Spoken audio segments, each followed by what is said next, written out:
I'm Paul Dubay. Today is July 4th, 2013. Happy Independence Day, USA. Welcome to episode 4 of Letters from Balconius Maximus. Today's letter is intended for many. Not my usual happy letter. I just never dreamed that I would ever address such subjects. Yet I write to avoid committing a sin of omission, so this letter is being delivered. Ever since I was in 5th grade, I knew I was patriotic. I loved the United States of America, its founding principles, and its people, regardless of political, religious, or social affiliation.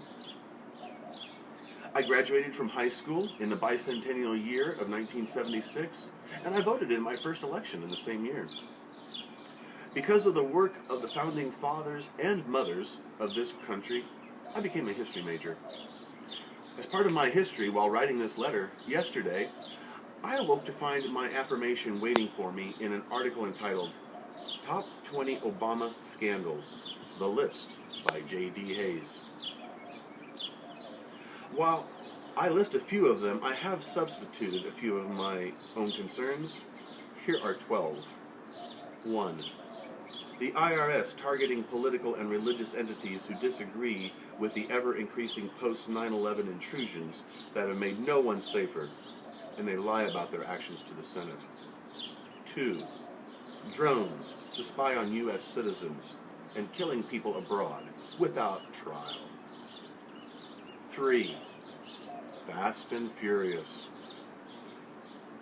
Give guns to drug lords to fuel more drug war? Those are the actions of the Sitting Attorney General of the United States Department of Justice. If any regular U.S. citizen did what they would be, they would be unmercifully prosecuted, and no presidential pardon. Benghazi. Unlike the Honorable Hillary Clinton's response, it does matter. Number 5. We had wiretaps under Republican George Bush. Now under Democrat Barack Obama, we have the NSA and PRISM. In March, James Clapper, Director of National Intelligence, now there's a paradox for you, was asked if the NSA collects information on millions or hundreds of millions of U.S. citizens. He told Congress, no. Number 6, take your pick. U.S. troops invading homes of the people of Boston after the marathon, or the president going after Associated Press. Both are violations of the U.S. Constitution. Number 7. Google acquires a 512-qubit QUBIT quantum computer. I know. Store all that information in Utah. Number 8. The National Defense Authorization Act, Senate Resolution or Bill 1867. The Senate voted 93-7 to support it. Make the world the stage for the war on terror, the whole world. Plus, some factions want a national ID with a microchip, also known as the RFID or E-Verify, to tag us all like cattle. To some, such as Paul, take 2. To some, such an idea is the Bible's mark of the beast. While the perpetrators tread on thin ice, I am reminded of the words, "Don't tread on me." Number 9, House Resolution 347, no free speech zones with the Secret Service around the president or his supporters. That's a direct violation of the First Amendment. The president and his cohorts seem scared.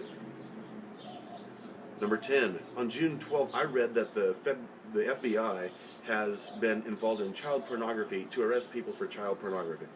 So, to catch the sinner, it's okay to commit the sin. Now that makes about as much sense as jumbo shrimp or dustless chalk.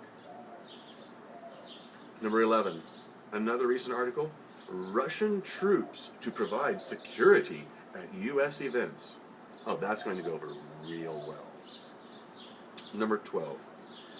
Department of Homeland Security wants to buy 1.2 billion hollow point bullets, 7,000 rifles, and 2,000 tanks, while false flag Sandy Hook anti-gun supporters want to disarm law-abiding citizens. Meanwhile, the DHS problem child, the TSA, continues to grope people and mutate, and now is being armed. So through systems of censorship, surveillance, and brutality, factions coerce conformity. Congress, the Supreme Court of the United States, the President, and the Federal Reserve are responsible.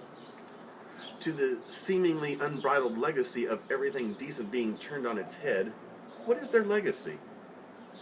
In addition to trying to destroy this great country, they are condemning their own children to be viewed as the torturers of the 21st century.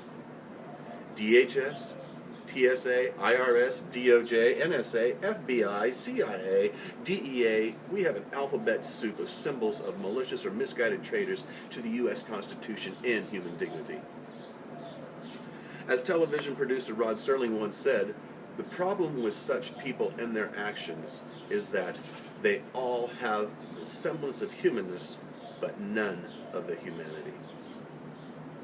Of course, there is no delight in talking about any of these things.